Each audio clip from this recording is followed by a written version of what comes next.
So as I said that I'll come back to this, I just want to put it in a small paragraph so that you understand.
Okay, now um, the the the paragraph says, once upon a time there was a king.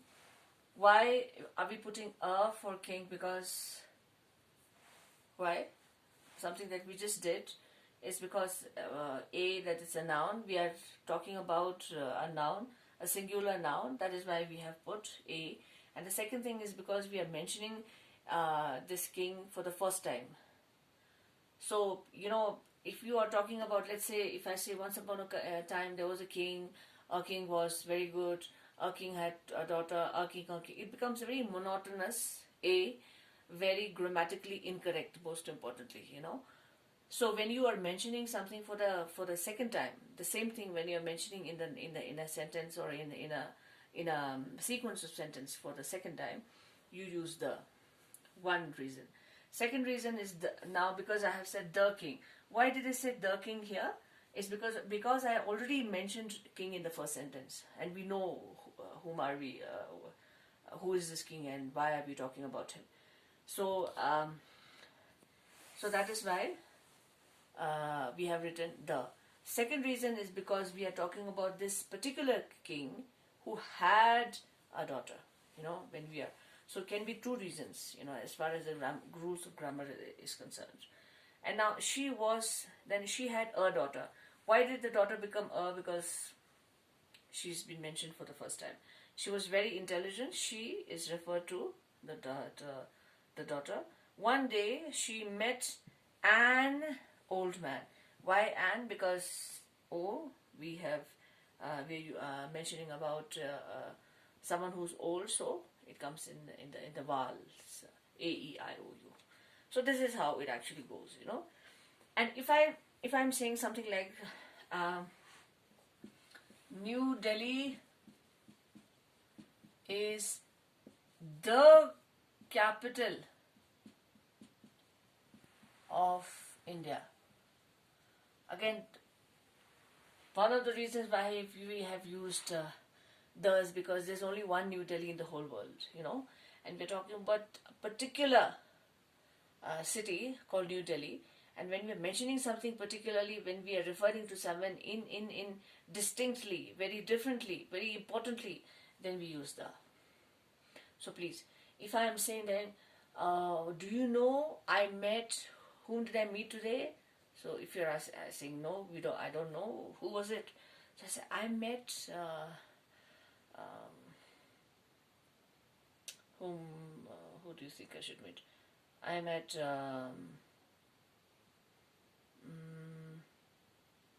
there's so many options that I find. I met Sonia Gandhi. So she said, who's Sonia Gandhi? You don't know Sonia? The Sonia Gandhi. When you see people doing something like that, this is just an exclamation mark. This is just a demonstrative way to show an expression. But then it's why did I say the Sonia Gandhi? Because there's only one Sonia Gandhi who is the president of the Congress Party in India. So when you're talking about something very, very particular, this is just an example. I don't know if she's still the president, this is just an example. When you're mentioning something very, very distinctly, you use the. I just wanted to mention that. Okay, now I'm rubbing it. Do you want to take a photo? Have to.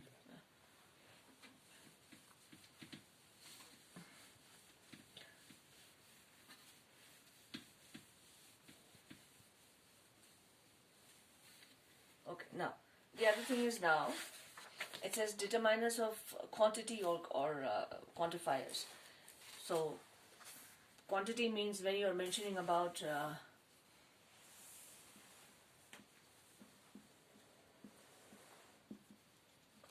number, whether it comes in numbers or it comes in weight, you know. These tell us how much or how many. So some of these determiners are used solely with countable nouns. Countable is something that you can count, while others are used with uncountable nouns, something that you cannot count, something that doesn't come in counting. Some examples are a few. Few means very, very little, you know. A little, all, entirely, any of which. Either any means you have options for more than one, and then you can choose any one of it. Both, this one also and the other one also. Enough means satisfactorily, you know, you are satisfied, you don't want more than it. Many, more than one. More, whatever you have, you want more than that. Much, same. Some, little. Whole, entirely, completely. So several, more than one, you know, many, and one is singular.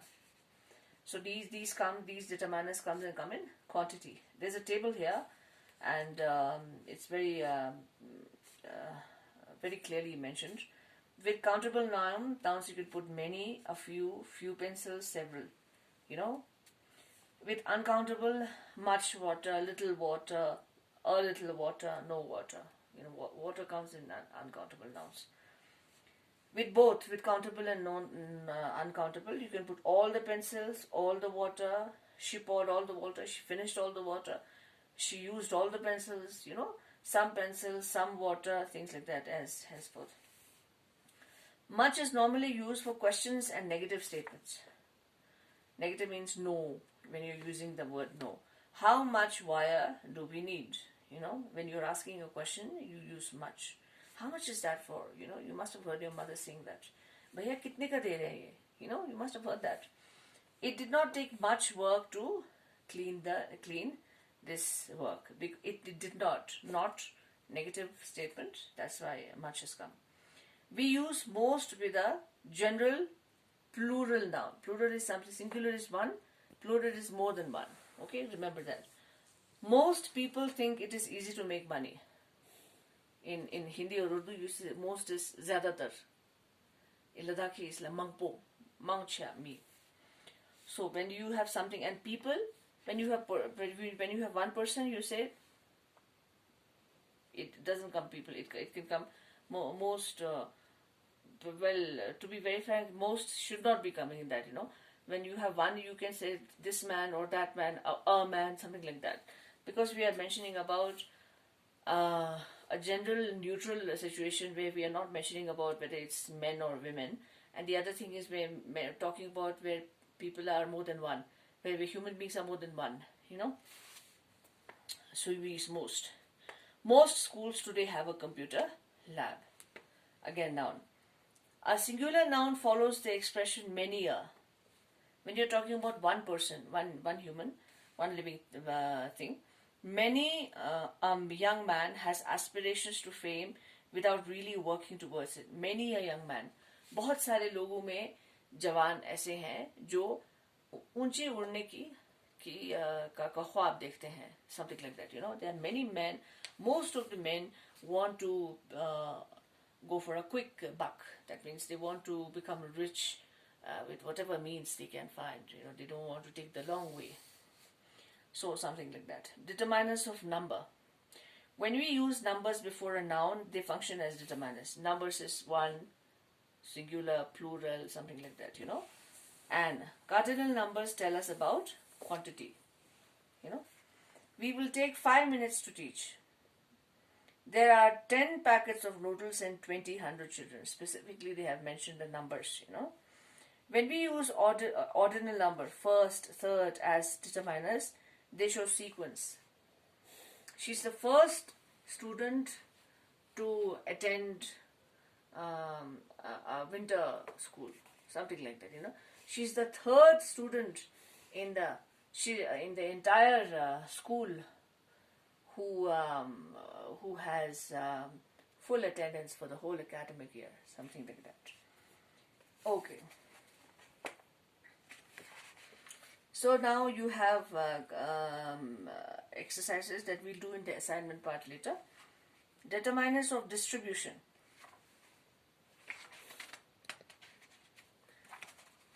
The determiners either means you have a choice to choose from A or B, any one. Neither. Neither means you're not interested in not this one and that one also. And each particularly, or you mentioning one by one, and every, all. This wall can be either color red or blue. So you have been given you are giving a choice. You can either take red color or blue color. So when you are giving choice between two or more than two, you put either. Each member of the team participated enthusiastically. You're mentioning about every single person who participated. Neither, sister is willing to help him. So neither means you have an option where there are people, more than one people, where it's just not one person, but you have more than one person, and then you're talking about how you're mentioning everyone, and then in a very negative way, or you're mentioning not only in a negative way, but you're mentioning about everyone. Interrogative is when you're asking questions, determiners. When we ask questions like what, which, whose, whose house is this, which painting would you like to buy? So then you have exercises here. Pre-determiners, central determiners, and post. Pre is when you put something in the beginning of the sentence. Central is in the middle of the sentence, the determiner, and post is at the end of the sentence. In a sentence, we often use more than one determiner before a noun. We gave all presents to all our teachers on Teachers Day. All our teachers. So this has come in the middle. We can divide determiners into three. These are just categories of determiners. Pre is, as I said, in the beginning, and central determiner is in the middle, and post is at the end. They have mentioned that. So predeterminers, when we wish to specify quantity in a noun, we use pre. When we are talking about the number of the noun, then we use once, twice, 10 times, something like that. You need to make thrice this effort to pass. He bought the book for 3 times its cost. These are a couple of examples. This is just good to know information so you can go through it. Central determiners occur after predeterminers and before post, in the middle. So the most commonly used central determiners are a, and, the articles. There is half a glass of milk in the fridge, something like that, And post is at the end where we are mentioning about the numbers, like 2, 4, 5. When we left the 2 children home, it was quite late. This is their 4th year in Gopalpur. So these are just examples about where do you put the determiners in the correct position. Arrange the determiners in their proper order and rewrite the sentences. Okay. So this is the determiners. What I would really be interested is that if you can just understand the usage of determiners and not go into detail. We no longer do the verbatim part where we are trying to memorize things. So just try to sink in and understand what the function of a determiner is. Okay.